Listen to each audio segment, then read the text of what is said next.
এলাকার ইমাম সাহেব হুজুর মুত্তাকি পরহেজগার মানুষ, দিনদার মানুষ, তারে যদি চেয়ারম্যান বানায় তাইলে এলাকায় গাঞ্জা খাইতে পারবো? বেশিরভাগ লোক গাঞ্জা খাওয়া থাকলে একটা ঘটনা মনে পড়ছে। এই আপনারা উঠতেছেন, ছেড়ে দিব? বলবো ঘটনাটা? ঘটনাটা হচ্ছে এক রাজ্যে, ঘটনা শোনা কিছু বইয়ের মধ্যেও আছে।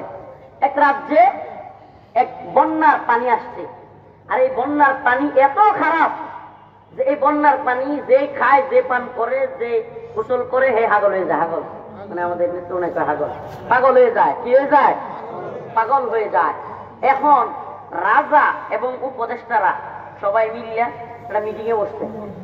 উজির নাজির উপদেষ্টা সব মিললা, উপদেষ্টারা মিলে মিটিং করছে যে আচ্ছা এই পানি খাইয়া সব মানুষ যদি পাগল হয়ে যায়, উলঙ্গ হয়ে নাচানাচি করে, রাষ্ট্র চালানোর জন্য আমরা তো পাগল হয়ে যেত না, কথা কয় না? রাষ্ট্র তো চলতইব, সবাই পাগল হয়ে তো চলতো না। তাইলে কি করা? কয় রাজ্য এই যে ভবন আছে, এই ভবনের চারপাশে বড় করে উঁচু করে বেড়া দাও, এই পানি যেন কোনোভাবে ভিতরে ঢুকতে না পারে। আমরা অন্তত ভালো থাকলে রাষ্ট্র ঠিক মতো চালাইতে পারবো। ঘটনাক্রমে ওই এলাকায় পানি দুইটা সব মানুষ পাগল হয়ে গেছে।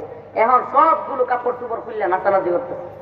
এখন এই রাজ দরবারের আশপাশে পাগলের দল চিল্লাইতেছে, হই হুল্লোড় করতেছে, একটা আরেকটা মারতেছে।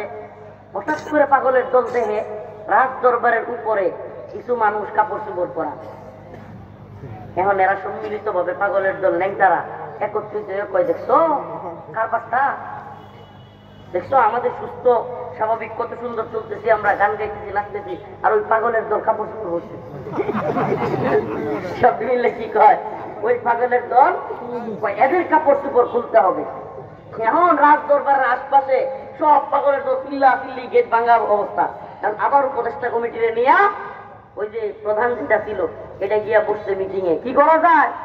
এখন তো অবস্থা সিরিয়াস, এদেরকে তো থামাইতে হবে এই পাগলের দলের। তো একজন উজির বুদ্ধি দিতে, রাজা মশাই, পাগলের দেশে রাজা থাকতে হইলে নিজেরও পাগল হইতে, এছাড়া এই পাগলের দল মানবো না। প্রিয় হাজিরিন, প্রিয় উপস্থিতি, রাষ্ট্রের যে পরিস্থিতি যেদিকে যাচ্ছে, পরিবর্তন, এইভাবে বিপ্লব প্রতি বিপ্লব, একটার পর আরেকটা। আমরা মনে করেছিলাম হাসিনা চলে যাওয়া, আওয়ামী লীগ চলে যাওয়া সমাধান, এখন আবার দেখতেছে না, ছাত্ররাও বুঝতেছে এটা সমাধান না, কেউ মনে করতেছে নির্বাচন সমাধান। আর কয়েকদিন পরে লিখে রাখেন, লিখবে, লিখে রাখেন, বলবে না নির্বাচনের সমাধান না, এই যে দলাইতে এরাও জানেন, এরাও জুলুম করে। আরে কারা আসবে এটা তো জানাই, এর আগেও এরা ছিল কি ছিল না। এরপরে জুলুম শুরু হবে, আবার ব্যথা শুরু হবে, ব্যথার মধ্যে আরেকটা ইনজেকশন। এই ইনজেকশন দিয়া চলতেই থাকবেন যতদিন কোরআনের অপারেশন রাষ্ট্রের মধ্যে না আনবেন, ততদিন পরিবর্তন, ইনসাফ কোনোভাবেই কায়েম হবে না। লিখে রাখেন রফিকুল ইসলাম মাদানির কথাটা। ও ভাই, আপনাদেরকে বলে যায়, ফরিদপুর নগরকান্দার মুসলমানেরা, রাস্তায় যানজট, মানুষের মাথায় আসবে শরিয়া নাই, ছেলেটার চাকরি নাই, মানুষের মাথায় আসবে শরিয়া নাই। ও দাই ভাই, ও বক্তা ভাই, ও আলেম খতিব, ও মুফতি সাহেব, ও যুবক ভাই, ইসলামকে যদি ভালোবাসো, তোমাদের কানে আমার এই পয়গাম, সবার কাছে আমার এই পয়গাম, তোমরা সবাই এক একজন দায়ী হয়ে যাও। শুধুমাত্র রফিকুল ইসলাম মাদানির বক্তব্য এটা নয়, প্রত্যেকের বক্তব্য হওয়া চাই আমাদের শরিয়া লাগবে। আমাদের কি লাগবে? ও ভাই, শরিয়াকে ভয় পাবে সুদখোর, শরিয়াকে ভয় পাবে ঘুষখোর, শরিয়াকে ভয় পাবে চোর, শরিয়াকে ভয় পাবে বদমাশ, শরিয়াকে ভয় পাবে জিনাকুর ব্যভিচারী। মুমিন শরিয়াকে ভয় পাবে নাকি ভালোবাসবে? মুমিন শরিয়াকে ভয় পাবে নাকি ভালোবাসবে? মুমিন শরিয়াকে ভালোবাসবে, মুমিন শরিয়াকে ভয় করবে না। কারণ কি? রাষ্ট্রে কোনো ছেলের চাকরি নাই, 10 লাখ 15 লাখ 20 লাখ টাকা পর্যন্ত ঘুষ লাগে। কি কষ্ট! বাবা ডেঙ্গা বেচে, ডাটা বেচে, বেগুন বেচে, এরপরে এলাকায় কৃষি করে, এটা সেটা করে অল্প টাকা জমাইছে, ছেলেটারে পড়াশোনা করাইছে, অনার্স মাস্টার, এখন দেখে পরীক্ষা দিছে, পাশও করছে, কিন্তু সর্বনাশ, 10 লাখ 15 লাখ টাকা ছাড়া চাকরি নাই। আছে কি নাই? আমি বলি, এই 10-15 লাখ টাকা চাকরি, এগুলো ঘুষ কেন লাগতেছে? শরিয়া নাই। আমি বলবো কেন চাকরি নাই, আপনারা বলবেন শরিয়া নাই। পারবেন তো? কেন যুবকের ঘুষ ছাড়া চাকরি নাই? রাস্তাঘাটে ফুটপাতে মা বোন রাতের বেলায় পড়ে আছে, খাবার নাই, কেন? মাশাআল্লাহ। কেন?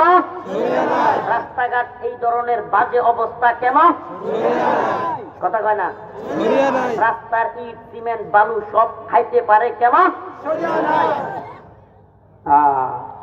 সুবহানাল্লাহ। মুমিন কবে বুঝবে ইসলামী শরিয়ার প্রয়োজনীয়তা? এইটা যেন জ্যামজটে আটকা পড়ছেন, এখানেও যেন মনে হয় এই জ্যামজট কেন, ইসলামী শরিয়া নাই কেন? আপনি আফগানের দিকে একটু তাকায় দেখেন না রে ভাই, মন্ত্রী সাইকেল দিয়া রিক্সা দিয়া হাইটা অফিস করতেছে। সুবহানাল্লাহ। আপনি বলবেন হুজুর বাংলাদেশে হঠাৎ করে সব চোর কি তাইলে চলে আরে বিরক্ত হয়ে যাবো। প্রশ্ন আসতে পারে না যে হুজুর বাংলাদেশের সব চোর যেগুলো এতদিন চুরি করছে এগুলো সব ফিরিস্ত হয়ে যাবো? আমি কই ফিরিস্তা হইতো না, কিন্তু কখন লাগবো। এই লোকগুলোই ভালো হয়ে যাবে কেন? কারণ শাস্তি থাকবে, শাস্তি। আস-সারিকু ওয়াস-সারিকাতু ফাকতাউ আইদিয়াহুমা। প্রধানমন্ত্রী হইলেও চুরি করলে কি হাত কেটে ফেলান। আই সুবহানাল্লাহ। হাত কাটার ভয়ে আর চুরি লাগতো না আমার। কথা কয় না রে? ঠিক কি ঠিক না? আল্লাহর বিধান বাস্তবায়ন করতে হবে। কার বিধান? জমিন কার? আল্লাহর বিধানের বিরোধিতা করলে ঈমান থাকবো না, কাফের যেই দলেরই হোক। ঈমান আল্লাহর বিধানের বিরোধিতা করলে ঈমান থাকবে না। এটা মুফতির দরকার নাই, আল্লাহ মুফতি। কে মুফতি? ওমা কানা লিমুমিনিন ওয়ালা মুমিনা ইযা কাদাল্লাহু ওয়া রাসূলুহু আইয়াকুনা লাহুমুল খিয়ারাতু মিন আমরিহিম। আল্লাহ এবং তার রাসূলের বিধানের বিপরীত কোনো এখতিয়ারই নাই কোন মুমিন মুমিনার বিপরীত মন্তব্য করার। কার ফতোয়া? আল্লাহর ফতোয়া। অতএব আমরা কি চাইবো? আমরা চাই